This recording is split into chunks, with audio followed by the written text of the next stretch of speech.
Hello student, स्वागत है आज की वीडियो में। आज की वीडियो में हम देखेंगे सी-टेट 2015 फरवरी में आए हुए बाल विकास एवं शिक्षा शास्त्र के क्वेश्चन। तो आइए देखते हैं, फटाफट इसे सॉल्व करते हैं। Question answer. क्वेश्चन है, निम्नलिखित में से कौन सा बच्चों के संवेगात्मक विकास के लिए सर्वाधिक उपयुक्त है? तो सर्वाधिक उपयुक्त होता है प्रजातांत्रिक परिवेश, यानी कि बच्चे को अपने इच्छा अनुसार उनका एक माहौल देना ताकि वो अपने संवेग का विकास कर सकें। नेक्स्ट क्वेश्चन है, निम्नलिखित में से कौन सा एक उपयुक्त रचनात्मक आकलन कार्य नहीं है? तो ऑप्शन 4 विद्यार्थियों का योग्यता क्रम निर्धारित करना, यानी कि उनको एक श्रेणी में बांध देना जिससे वो उसका फेस करने में उनको डर लगे, उनको हीन महसूस हो। और उपयुक्त रचनात्मक आकलन के संदर्भ में आएगा खुले अंत वाले प्रश्न, परियोजना अवलोकन, यानी कि उनकी सहभागिता और सक्रियता से पूरे मन से करके सीखते हैं। Option 4 is right answer according to question. Next question, एक प्रभावशाली अध्यापिका होने के लिए यह महत्वपूर्ण है प्रत्येक बच्चे के संपर्क में रहना, यानी कि जो भी बच्चा वहाँ पे पढ़ रहा है उनके संपर्क में रहना, उनको जानना, उनको समझना और उनकी समस्याओं का समाधान करना। नेक्स्ट क्वेश्चन, बच्चों के अधिगम को सुगम बनाने के लिए अध्यापकों को एक अच्छे कक्षाई परिवेश का सृजन करने की आवश्यकता होती है। इस प्रकार के अधिगम परिवेश का सृजन करने के लिए नीचे दिए गए कथनों में से कौन सा नहीं है? तो ऑप्शन 2 अध्यापकों के अनुसार कार्य करना, यानी कि शिक्षा बाल केंद्रित है। अगर वो अध्यापिका के अनुसार कार्य करेंगे तो वह अधिगम परिवेश का सृजन करने के संदर्भ में नहीं होगा। नेक्स्ट क्वेश्चन, लड़कों एवं लड़कियों के विषय में कुछ कथन नीचे दिए गए हैं, आपके अनुसार इनमें से कौन सा सही है? ऑप्शन 2 लड़कों को घर के कार्यों में सहायता करना चाहिए, ये लाइन सही है। बाकी सब लिंग अवधारणा पूर्वाग्रह के बारे में दिया हुआ है। नेक्स्ट क्वेश्चन, एक बच्चे को कॉपी में लिखने में विपरीत छवियां, दर्पण छवि आदि जैसी गलतियां मिलती हैं। इस प्रकार का बच्चा लक्षण प्रदर्शित कर रहा है। ऑप्शन 2 अधिगम अशक्तता का, यानी कि अक्षमता का। शिक्षार्थियों के ज्ञान अर्जन में सहायता करने के क्रम में अध्यापकों को किस पर ध्यान केंद्रित करना चाहिए? तो शिक्षार्थी को सक्रिय सहभागिता के लिए शामिल करना, इस पे ध्यान केंद्रित करना चाहिए शिक्षकों को, ताकि एक माहौल दे सके जिसमें वो सक्रियता से सीख सके। नेक्स्ट क्वेश्चन, अध्यापक के दृष्टिकोण से प्रभावशालीता किसका संयोजन है? तो यह संयोजन है उच्च योग्यता, उच्च सृजनात्मकता और उच्च वचनबद्धता, यानी कि वो पूर्ण रूप से अपने कार्य क्षमता में दक्ष हो, सक्रिय हो, उत्साहित हो और प्रथम श्रेणी का कार्य करे और हर समस्या समाधान का अपने अंतर्क्रिया के माध्यम से सॉल्व कर सके और कई सारे ऑप्शन सुझाए। नेक्स्ट क्वेश्चन है, NCF 2005 के अनुसार गलतियां इस कारण महत्वपूर्ण होती हैं। ऑप्शन 3 इज राइट आंसर, यह बच्चे के विचार को अंतर्दृष्टि उपलब्ध कराती है तथा समाधानों को पहचानने में सहायता करती है, यानी कि बच्चा जब कर रहा होता है तो उससे गलती होती है तो उसकी अंतर्दृष्टि उसको ये सुझाती है, सिखाती है कि इसका अतिरिक्त कोई और विकल्प भी सूझे और करे, और वो उसे अवगत हो जाता है कि कोई भी कार्य इस विधि से नहीं किया जा सकता। Next question, out of the box चिंतन किस से संबंधित है? तो ऑप्शन 3 अपसारी से संबंधित है। नेक्स्ट क्वेश्चन, शिक्षण में अध्यापकों के द्वारा विद्यार्थियों का आकलन इस अंतर्दृष्टि को विकसित करने के लिए किया जा सकता है।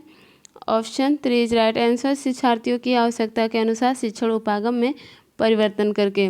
नेक्स्ट क्वेश्चन, अधिगम अनुभवों को इस प्रकार से आयोजित किया जाना चाहिए जिससे अधिगम को सार्थक बनाया जा सके। नीचे दिए गए अधिगम अनुभवों में से कौन सा बच्चों के लिए सार्थक अधिगम को सुगम नहीं बनाता है? तो इसमें नहीं बनाने के बाद की गई तो विषय वस्तु की केवल याद करने का आधार पुनरावृत्ति, यानी कि याद करने पर बल नहीं दिया गया, करके सीखने और समझ बूझ से सीखने पर बल दिया गया है। तो क्वेश्चन के अकॉर्डिंग 1 सही है। और सार्थक अधिगम के ऑप्शन में आएंगे विषय वस्तु का प्रश्न बनाना, प्रक्रमण पर परीक्षा और वाद विवाद करना, प्रकरण पर प्रस्तुतिकरण करना, यानी कि पूर्ण रूप से सक्रियता और सहजता और प्रत्यक्षीकरण पर बल दिया गया है। नेक्स्ट क्वेश्चन है, बच्चों को शाब्दिक या गैर शाब्दिक दंड देने का परिणाम होता है। Option 4 is right answer. उनकी स्वयं के प्रति अवधारणा को नष्ट करना, यानी कि वो कोई अगर अवधारणा बनाए हुए हो तो वो अपनी अवधारणाओं को नष्ट करने लगे। नेक्स्ट क्वेश्चन, निम्नलिखित में से कौन प्रारंभिक बाल्यावस्था अवधि के दौरान उन भूमिकाओं एवं व्यवहारों के बारे में जानकारी प्रदान करते हैं जो एक समूह में स्वीकार्य हैं। तो एक समूह में स्वीकार्य हैं माता पिता एवं भाई बहन। नेक्स्ट क्वेश्चन, विद्यार्थियों को स्वच्छता के लिए प्रेरित करने हेतु उन्हें स्वच्छता समिति का सदस्य बनाना प्रतिबिंबित करता है। प्रेरणा की सामाजिक सांस्कृतिक संकल्पनाएं, यानी कि वो उससे जोड़ेंगे तो उसमें कहीं ना कहीं उससे कुछ सीखेंगे और अपने संदर्भ देंगे। नेक्स्ट क्वेश्चन, निम्नलिखित में से कौन सा आयु समूह परिवर्तित बाल्यावस्था श्रेणी के अंतर्गत आता है। तो 6 से 11 वर्ष का आयु समूह परिवर्तित बाल्यावस्था श्रेणी के अंतर्गत आता है। नेक्स्ट क्वेश्चन, आर्जो तर्क देता है कि भाषा विकास व्यक्ति की नैसर्गिक प्रवृत्ति से प्रभावित होता है, जबकि सोनाली महसूस करती है कि यह परिवेश में से प्रभावित होता है। आर्जो और सोनाली के बीच यह चर्चा किस विषय में है। तो ये चर्चा है प्रकृति और पालन पोषण पर वाद विवाद, यानी कि एक कह रहा है कि ये स्वाभाविक है और एक कह रहा है कि ये अनुकरण नहीं कर सकते, अनुकरण तो स्वाभाविक प्रक्रिया में जाती है, कि ये पालन पोषण के संदर्भ में मतलब थोपी गई ज्ञान है। नेक्स्ट क्वेश्चन है, अध्यापिका ने ध्यान दिया कि पुष्पा अपने आप किसी एक समस्या का समाधान नहीं कर सकती है, फिर भी वह एक वयस्क या साथी के मार्गदर्शन की उपस्थिति में ऐसा करती है। इस मार्गदर्शन को कहते हैं सहारा देना। नेक्स्ट क्वेश्चन, अध्यापिका ने एक कमेटी के प्रधान को सभापति के स्थान पर सभाध्यक्ष लिखा। यह संकेत करता है कि अध्यापिका एक लिंग मुक्त भाषा का प्रयोग कर रही है। नेक्स्ट क्वेश्चन, सतत एवं व्यापक मूल्यांकन किस लिए आवश्यक है। यह समझने के लिए कि अधिगम का किस प्रकार अवलोकन किया जाता है, दर्ज किया जाता है व सुधार किया जाता है। नेक्स्ट क्वेश्चन, लॉरेंस कोलबर्ग के सिद्धांत में कौन सा स्तर नैतिकता की अनुपस्थिति को सही अर्थ में सूचित करता है। तो स्तर फर्स्ट नैतिकता की अनुपस्थिति को सूचित करता है। नेक्स्ट क्वेश्चन, निम्नलिखित में से कौन सा बच्चों के समाजीकरण के प्रगतिशील मॉडल के संदर्भ में सही नहीं है। तो आंसर है, बच्चे विद्यालय में बताई गई बातों को स्वीकार करते हैं, चाहे उनकी सामाजिक पृष्ठभूमि कुछ भी हो।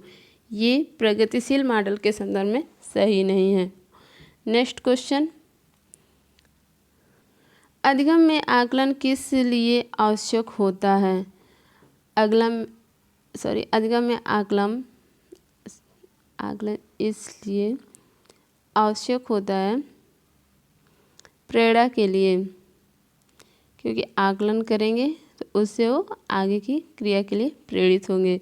नेक्स्ट क्वेश्चन, प्रचलित योजनाओं में नई जानकारी जोड़ने को किस नाम से जाना जाता है।